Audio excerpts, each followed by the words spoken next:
जय हिंद। आप सभी को इतना सारा प्यार देने के लिए बहुत बहुत धन्यवाद और ऐसा सपोर्ट करते रहिएगा। थोड़ा सा चैनल को शेयर भी कीजिए ताकि थोड़ा सा मुझे भी मनोबल और भी अच्छे से बढ़ेगा और हम और भी अच्छा अच्छा कंटेंट ला पाएंगे, कंटेंट लाएंगे भी। और हम शायद चैनल शेयर हो या ना हो इससे मुझे उतना कोई मतलब नहीं है, लेकिन हमारा ड्यूटी जो भी है जितना है हमारा करना हम करेंगे, ठीक है। खैर कोई बात नहीं, बोले मटर है। अब आगे देखते हैं टॉपिक के बारे में। देखिए, कोई भी देश को जिंदा रहने के लिए, उसका जीडीपी को ग्रो करने के लिए सबसे इम्पोर्टेंट चीज़ होता है औद्योगिक गलियारा। ये बहुत इंपॉर्टेंट टॉपिक है, इसके बारे में डिटेल में जानना बहुत जरूरी है। हर नागरिक को जानना ये जरूरी होता है, क्योंकि पढ़ाई एक अलग चीज़ है लेकिन जानना ये भी एक अलग चीज़ है। आप एग्जाम के लिए पढ़ाई करेंगे ये भी एक अलग मैटर है, लेकिन आपको देश के बारे में भी जानना जरूरी होता है कि हमारा देश किस तरीके से 200 साल इंग्रेज शासन करने के बाद हम इतना खुद को सेल्फ डिफेंस करके हम खुद को इतना आगे बढ़ाए। खैर देखिए, औद्योगिक गलियारा का मतलब समझ में आगे हम आपको बताएंगे टॉपिक में। देखिए, इसका मेन जो उद्देश्य है वो है किसी भी देश में अगर औद्योगिक गलियारा अच्छा है तो उसका जीडीपी बहुत अच्छा है, ठीक है। औद्योगिक गलियारा का मेन व्यू होता है कि कोई भी देश में आसपास के लोगों को रोजगार भी मिले, डेली के ज़रूरत के सामानों को पूर्ति मिले, ठीक है। डेली हम लोग जितने सारे रियल में हम लोग सामान वगैरह यूज करते हैं उनका भी संपूर्ति भी मिलती है, उसके साथ साथ हमारा रोजगार भी मिलता है। जिस जिस एरिया में औद्योगिक गलियारा है उस एरिया में सबसे ज़्यादा डेवलप होते हैं। जैसा कि आप लोग स्मार्ट सिटी नाम सुने होंगे, कहीं ना कहीं औद्योगिक गलियारा के ऊपर डिपेंड करते हुए। खैर देखिए, सबसे पहली बात तो औद्योगिक गलियारा भारत में 5 टाइप का है जो हमें जानना जरूरी है। 5 टाइप का है या सबसे ज़्यादा सबसे तेज़ी से वर्क भी हो रहा है।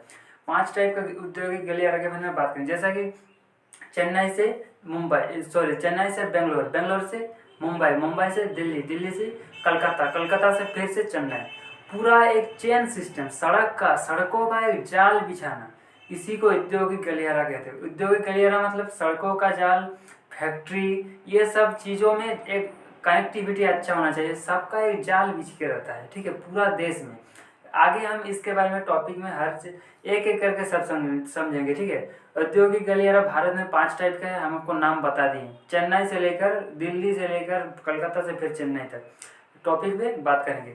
अब आगे देखिए, इन सारे औद्योगिक गलियारों को अगर डेवलप करना है उसके लिए हमें सबसे चाहिए सड़कों को सबसे अच्छा होना चाहिए। उसके लिए एक्सप्रेस वे बनाना बहुत ज़रूरी है। मान लीजिए कोई भी एरिया में बहुत फैक्ट्री वगैरह लगाई है, अब फैक्ट्री है वो अलग मैटर, लेकिन ट्रांसपोर्टेशन अगर अच्छा नहीं है तो वो उस फैक्ट्री किसी काम का नहीं है। इसीलिए कहा जाता था कि भारत में साउथ इंडियन में से ज़्यादा डेवलप हो गया, क्योंकि सड़कें भी अच्छी थी, इन्वेस्टमेंट बहुत अच्छा था, कहीं ना कहीं देश में हर चीज़ उधर अच्छा था, इसीलिए कहीं ना कहीं उधर ही ज़्यादा डेवलप हो गया और सारा फैक्ट्री वगैरह उधर ही चल गई।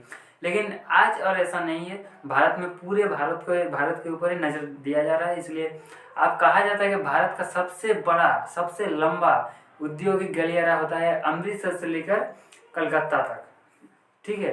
अब आप समझ में आ गया होगा, नॉर्थ इंडिया में कहीं ना कहीं बहुत अच्छे से डेवलप होने के कगार में है। खैर आगे देखिए, हमें सबसे पहले सवाल क्या है वो जानना जरूरी है। सवाल नहीं पता है तो जवाब कैसे पता चलेगा, इसलिए हम इस वीडियो में आपको इतना ही बताएंगे जितना आपको सवाल पूछने का अधिकार है, ठीक है। उसके बाद पार्ट वाइज कहीं ना कहीं टेक्निकल प्रॉब्लम की वजह से हम सारा वीडियो एक साथ नहीं ला पाते हैं, तो थोड़ा पार्ट पार्ट करके हम थोड़ा सा टाइम के साथ हम ले आएंगे, ठीक है। सबसे पहले देखिए, पांच पांच टाइप का जो औद्योगिक गलियारा है उसके बारे में, हर एक टॉपिक के बारे में अच्छे से कि कौन से एरिया में कितने सिटीज़ हैं, कितने फैक्ट्री वगैरह, हर चीज़ के बारे में बताएंगे। उसके बाद एक्सप्रेस वे भारत में कहाँ कहाँ लगाई गई, जैसे कि आप कभी कभी सुने होंगे कि उत्तर प्रदेश में लग गया है वनांचल एक्सप्रेस, पूर्वांचल एक्सप्रेस उद्घाटन हुआ, इसके बारे में शायद आप लोग सुनेंगे। तो कहीं ना कहीं ये इसी का टॉपिक होता है, ठीक है। अब फ्लाईओवर का मतलब होता है कि कोई भी, मान लीजिए कलकत्ता से सॉरी नोएडा से दिल्ली जाएगी कोई भी फ्लाईओवर, फ्लाईओवर मतलब स्टेशन, रेलवे स्टेशन में देखिएगा कि खंबा लगा हुआ था, ऊपर ऊपर सड़कें रहती है, चलने का जो रास्ता होता है, ठीक है, उसी टाइप का फ्लाईओवर। नोएडा से लेकर दिल्ली से लगभग 70 किलोमीटर फ्लाईओवर है। अभी फ्लाईओवर के बारे में बात करेंगे तब अच्छे से समझाएंगे, ठीक है। थोड़ा सा समझ में आ गया अभी। उसके बाद यूपी में देखिए, यूपी उत्तर प्रदेश बहुत सबसे ज़्यादा डेवलप करने वाली राज्य में से उत्तर प्रदेश है, सबसे टॉप में है, उसका ट्रिलियन में जीडीपी है। आखिर ऐसा क्यों हुआ है, पूरा इंडिया में यूपी इतना आगे तक कैसे चल गया, इसके बारे में भी हम डिटेल में समझेंगे। उसके बाद भारतमाला परियोजना, सागरमाला परियोजना, इसके बारे में भी हम समझेंगे, क्योंकि आप लोग कभी कभी सुने होंगे इसके बारे में, न्यूज़पेपर में इधर उधर कभी आप लोग सुने होंगे, लेकिन इसके बारे में हम डिटेल में बात करेंगे। उसके बाद NH2 रोड में कहीं थंबा में लिखा रहता है, NH2 के बारे में बताएंगे।